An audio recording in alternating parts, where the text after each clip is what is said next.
A day in my life in a Quezon province. Hi mga Shota babes! It's me, Michelle. For today's video nga guys ay nandito tayo sa Candelaria. Ayan, kung mapapansin nyo nga ni ay napakaputik baya din eh. Dini po baya ay tag-ulan na.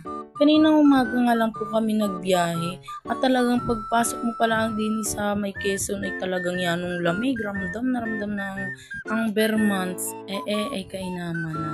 Ay siya nga ni nga palay kami papuntang simbahan ngayon dahil isang linggo na kaming kasal ng aking partner. Kabilis baya naman talaga ng panahon. Parang kailan lang ay nag-aasikaso lang kami ng requirements. Abay ngayon, isang linggo na kaming kasal. Di na ikainit pa. Ay maya-maya uulan na. Ay buti na lang talaga at nakarating na kami sa simbahan bago pa makaulan. Ako ba ay ganda-ganda din sa mga palayang aray? Takaw pansin baga naman. Ayan na, nagmamaganda. Ay sa pagmamaganda ko nga ni ay iyang. Ay kakahawi ko ng buhok ay lalong nagbuhol-buhol na. Ayan nga pala yung partner ko. Ayan nga at malapit na kami sa simbahan. Ay buti di pa kami naabot ng ulan dinit kainit pa. Yan, dito po kami kinasal sa simbahan na to sa Santa Catalina Sur. Abay pagbaba ko baya naman ako ay hirap na hirap sa buhok ko ay buhol-buhol na. Sabi ko hindi nga ako magtatali ng buhok at ako'y magpapatuyo. Yan, hanggang simbahan, supply, sige, lagas-lagas na ang buhok. Siya sa naglilinis ho ng simbahan, pasensya na ho, puro buhok ko. Ay buhol-buholo eh. Abay, ari na nga, pagkatapos ng pagsimba namin, ay talagang bumuhos ang ulan, napakalakas.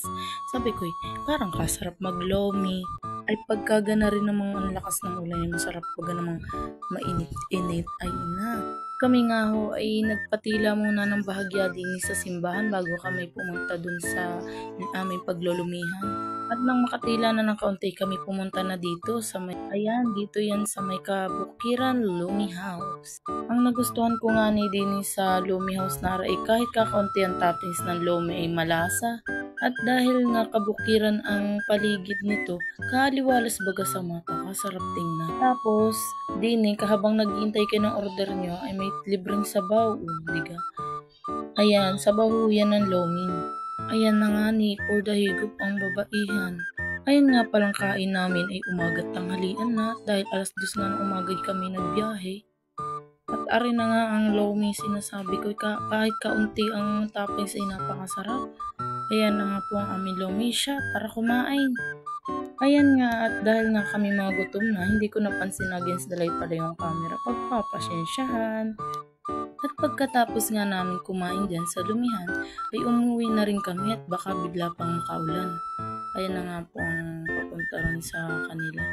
Hanggang dito na lang tong video na to.